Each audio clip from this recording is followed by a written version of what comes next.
상상해보세요. 출근길에 익숙한 회사 건물이 텅 비어 있고 문 앞에 폐쇄라는 팻말이 걸려 있는 장면을요. 당신 혼자가 아니라 동네 사람들 절반이 동시에 실직자가 되는 그 충격적인 순간. 더 무서운 건 그 회사가 외국 기업이라는 사실입니다. 이미 떠날 가방을 챙긴 채 조용히 문을 닫고 사라지는 거죠. 이건 공상소설이 아닙니다. 바로 지금 베트남에서 벌어지고 있는 생생한 현실입니다. 그리고 우리 한국인에게도 언제든 닥칠 수 있는 가슴 철렁한 이야기예요. 오늘 이 이야기를 깊이 파헤쳐 보겠습니다. 숫자와 사실, 사람들의 목소리를 통해요. 시작합니다. 모든 것이 좋았던 시절, 2010년대 초반, 베트남은 마치 동화 속 주인공처럼 빛나고 있었습니다. 아시아에 떠오르는 별, 포스트 차이나, 글로벌 제조업의 새로운 허브, 이런 화려한 수식어가 매일 신문과 방송을 장식했어요. 세계가 베트남을 주목하는 가운데 그 중심에 한국의 자랑스러운 기업 삼성이 서 있었죠. 삼성은 단순히 공장을 짓는데 그치지 않았습니다. 그들은 베트남의 미래를 바꾸는 마법을 부린 거예요. 하노이 근처 망린성, 호치민 근처 타이웅웬성, 이곳들은 삼성이 오기 전까지만 해도 끝없이 펼쳐진 논밭과 소박한 마을이 전부인 시골이었습니다. 아침에 달구는 소리가 들리고 저녁엔 개구리 울음이 가득한 그런 곳이요. 그런데 삼성의 공장이 들어서자 불과 10년 만에 모든 게 뒤집혔습니다. 하늘을 찌르는 고층 빌딩이 솟아오르고 포장된 도로가 사방으로 뻗어나갔어요. 사람들의 발길이 끊이지 않았습니다. 젊은이들은 도시로 몰려들었고 공장에서 일하며 꿈을 키웠죠. 한 베트남 청년의 목소리를 들어보세요. 그는 눈을 반짝이며 이렇게 말했습니다. 삼성이 우리 인생을 바꿔놓았어요. 부모님은 평생 논밭에서 허리 굽혀 농사만 지으셨지만 저는 공장에서 안정적인 월급을 받으며 살 수 있어요. 주말엔 가족과 함께 쇼핑도 하고 아이들에게 더 나은 교육을 줄 수 있죠. 이건 과장이 아닙니다. 실제로 삼성의 투자는 수십만 개의 일자리를 만들었고 지역 경제를 폭발적으로 성장시켰어요. 베트남 사람들은 삼성을 구원자처럼 여겼습니다. 그 시절 모두가 웃음꽃을 피우던 황금기였죠. 숫자로 보는 의존도, 이제 감정을 잠시 접고 차가운 숫자로 현실을 직시해볼까요? 베트남의 전체 수출액 중 삼성이 차지하는 비중이 어느 정도일까요? 많을 때는 거의 20%에 육박합니다. 한 나라의 수출 5분의 1이 단 하나의 기업에 달려있다는 거예요. 상상해보세요.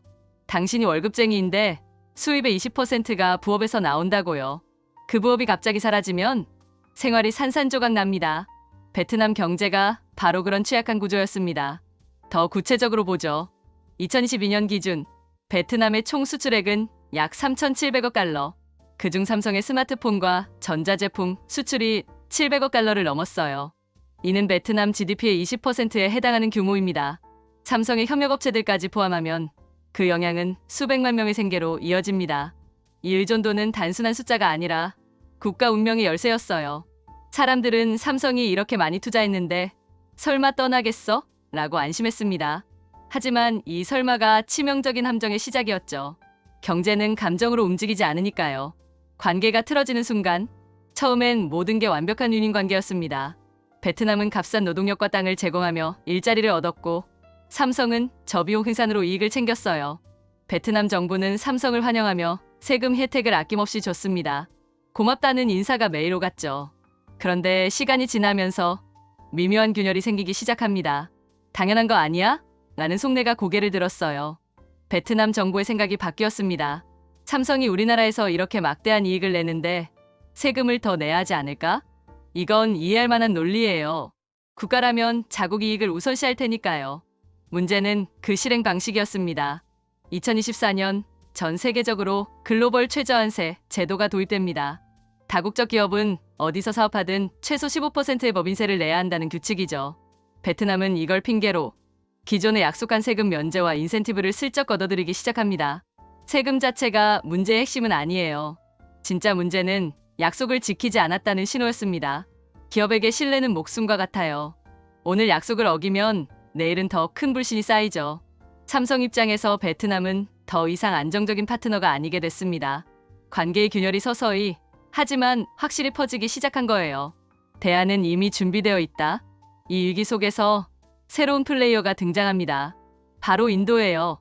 인도 정부는 삼성을 유혹하며 손을 내밀었죠. 우리는 베트남과 다릅니다. 세금 혜택을 철저히 보장할게요. 안정적인 전력 공급과 땅도 제공하겠습니다. 게다가 인도는 14억 명의 거대한 시장을 자랑합니다. 베트남의 1억 인구와 비교하면 압도적인 차이죠. 기업의 관점에서 계산해보세요. 베트남 약속 불이행, 비용 상승, 시장 한정. 인도 약속 준수, 비용 절감, 무한한 시장 잠재력. 선택은 명백합니다. 인도는 메이크 인 인디아 캠페인을 통해 외국 투자를 끌어들이고 있었어요. 삼성은 이미 인도의 공장을 확대하며 베트남 의존에서 벗어날 준비를 마쳤습니다. 이건 단순한 이동이 아니라 전략적 재배치예요. 베트남의 실수는 인도의 기회가 된 거죠. 조용한 철수의 시작. 철수는 드라마처럼 시끄럽게 일어나지 않습니다. 삼성, 베트남 탈출. 같은 헤드라인이 뜨지 않아요.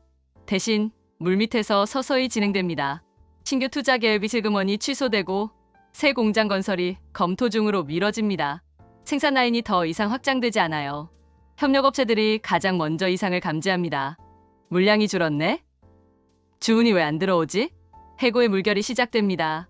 처음엔 비정규직부터 죄송합니다. 계약 만료예요.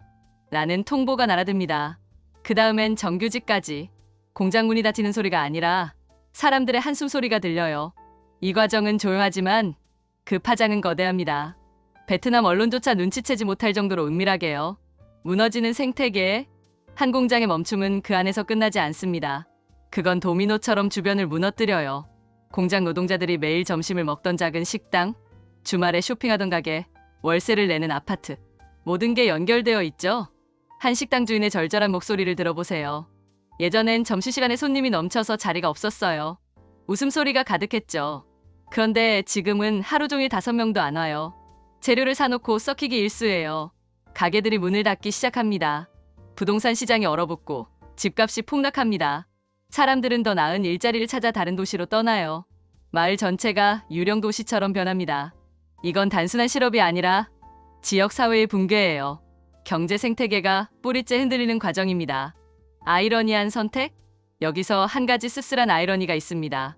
베트남 사람들은 삼성 공장에서 번 돈으로 중국산 스마트폰을 삽니다. 샤오미, 오포, 비보 가격이 싸니까요. 개인의 선택으로 비난할 수 없죠. 하지만 경제적으로는 큰 문제예요. 베트남에 들어온 돈이 베트남 안에서 순환되지 않고 중국으로 빠져나가는 거예요.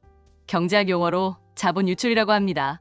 외국 투자로 들어온 돈이 자국 산업을 키우지 못하고 외부로 새는 구조예요. 베트남은 삼성의 생산 기지일 뿐 소비 시장으로는 중국에 밀렸습니다. 이 아이러니가 베트남 경제의 성장을 가로막았어요. 개인의 합리적 선택이 국가의 비극을 초래한 셈입니다. 신뢰의 가격. 결국 이 모든 사태는 한 단어로 압축됩니다. 신뢰. 국가와 기업 사이의 신뢰, 약속을 지키는 신뢰, 미래를 예측할 수 있는 신뢰. 이게 무너지면 아무리 막대한 투자도 물거품이 됩니다. 베트남은 단기 세수 증대를 위해 장기 신뢰를 포기했습니다. 그 대가는 지금 고스란히 치르고 있어요. 공장 폐쇄, 실업 증가, 경제 침체, 신뢰의 가격은 너무나 비쌉니다. 우리 이야기, 이게 베트남만의 이야기일까요? 절대 아닙니다. 한국도 똑같은 위험에 노출되어 있어요. 우리 수출의 절반 이상이 반도체와 자동차에 의존합니다. 만약 중국이 우리 반도체를 보이콧하거나 미국이 자동차에 고유 관세를 부과한다면 베트남처럼 순식간에 흔들릴 수 있어요. 더 가까이 개인의 삶으로 보죠. 당신의 수입이 한 직장에만 달려있다면 위험합니다. 투자가 한 종목에 몰려있다면 도박이에요. 설마라는 안일함이 가장 큰 적입니다. 베트남의 교훈은 우리의 거울입니다.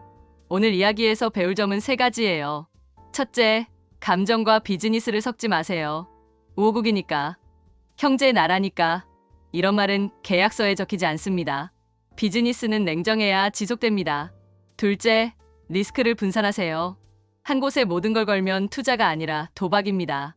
국가, 기업, 개인 모두 마찬가지예요. 셋째, 신뢰는 행동으로 증명됩니다. 약속 지키기와 예측 가능성이 최고의 경쟁력입니다. 행복한 국을 보시는 여러분, 베트남 이야기는 먼 나라 이야기가 아닙니다. 우리의 투자, 일자리, 미래와 직결된 문제예요. 세상은 빠르게 변합니다. 변화는 조용히 시작되죠. 눈치챘을 때 이미 늦을 수 있습니다. 지금 세계 어딘가에서 누군가의 운명이 바뀌고 있어요. 여러분은 준비됐나요? 행복한국이었습니다. 다음 영상에서 또 만나요. 구독과 좋아요 부탁드려요.